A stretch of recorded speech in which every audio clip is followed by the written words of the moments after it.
What is your biggest challenge or goal at the moment? Do you have a goal like losing weight or getting fit? That's certainly my goal. How about saving money? Or maybe becoming a master communicator? But do you have the problem that when you start to think about this goal, you become overwhelmed by the enormity of the challenge, and you throw your hands up in despair thinking, it's all too hard, I'm not going to start.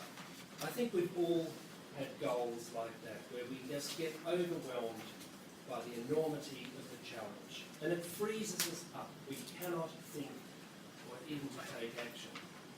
Now, how many of you have heard that story of how do you eat an elephant? Does anyone know the answer on how you eat an elephant? One mouthful at a time. Now, the Chinese philosopher Lao Tzu has a very famous saying that keeps getting quoted, and that is that the journey of 1,000 miles begins with a single step. That's right, one step forward. What can we learn from these two statements about achieving goals? And what we can learn is that eating an elephant or taking that journey of 1,000 steps, it teaches us a strategy that we can tackle big goals one step at a time. Now, you'll probably be thinking of some of the goals that you have, thinking, how could I tackle it with that strategy? But I'm going to give you 3 steps about tackling big goals. But I'd like you to think about, let's say you wanted to drive to Brisbane. You know that it's a 12-hour journey, and you get in your car, but you don't have to think about every kilometre that you're driving, and it is about 1,000 kilometres. When you're in the car, the only thing that you're thinking about is the road ahead, assuming you're the driver, and maybe the next stop that you're going to make. But when you're in that car, you're focused just on that next step, and you're confident that you are driving in the right direction. So, how can we turn this strategy to attack big goals? Well, I can see 3 main steps that we can follow.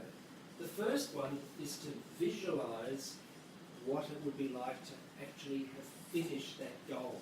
So, for example, if your goal is to become a competent Toastmaster, a powerful public speaker, if you can imagine yourself, say, in your workplace, giving a wonderful presentation, you can imagine the people coming up to you, congratulating you on that superbly motivating speech. That feeling is going to pull you towards that goal. You don't need any other motivation except knowing what it's like. I keep reminding myself that if I could lose 6 kilograms, it's going to feel a lot better because I'm going to be able to move a lot quicker. I won't get so tired. We all know what it's like to try and lose weight. It's a challenge, but we put on weight 1 kilogram at a time, and I'm told I have to take it off 1 kilogram at a time. But certainly imagining the feeling of that goal. And the same with saving money. You can imagine going to that travel agent and putting down the payment for that trip. Or maybe you're going to the Apple store for the latest iPad, or buying the latest cool camera, and you've saved that money. So the first step in achieving these big elephant-sized goals is to visualise what it's like. Now the second step is working out how to take those mouthfuls of eating, how to do one step at a time. And then when we have a goal, and we can work out what the next steps are, and we're moving in the right direction, then we can make progress. Because we don't have to think about every possible step to get there, the same as driving to Brisbane. We don't have to worry if there's some road problem up ahead. We're just focused on the now. So you don't need to overanalyse, think about every step, but just to work out how to take that next step. Last year, I decided I wanted to have some money saved. So rather than watching the monthly bank balance go up and down, I thought, wouldn't it be great to put aside 10% of the monthly pay? That's what these books on financial planning say, save 10%. So I thought, I'll set up an account and move the 10%. At first, I thought I don't have as much money to spend each month, but it didn't take long before I got used to a smaller amount of money and get the savings built up and up. And after a while, I actually forgot about how much net income I should have each month. So I look at the bank statement and I think, I've actually got enough money now to pay for a family holiday. And I didn't have to consciously think about saving it. You could do the same, thinking about, let's say I give up a takeaway coffee every morning, $3 a day. Do you know how much money you're going to save in 48 weeks of earning? It's over $700. You could buy a new camera, a new iPad, put it towards a holiday, just through one action of giving up $3 coffee. So I've told you about the visualising and working out what the steps are, but I think we all know how hard it is to take action. For example, signing up to the gym. All I've got to do is to go to the gym. That's rather hard. But what we need to do is to set up a habit. And that, in order to get things done, if we can set a habit. Now, you've often probably heard about the 30-day rule for habits. If you can do something 30 days in a row, it will become a habit.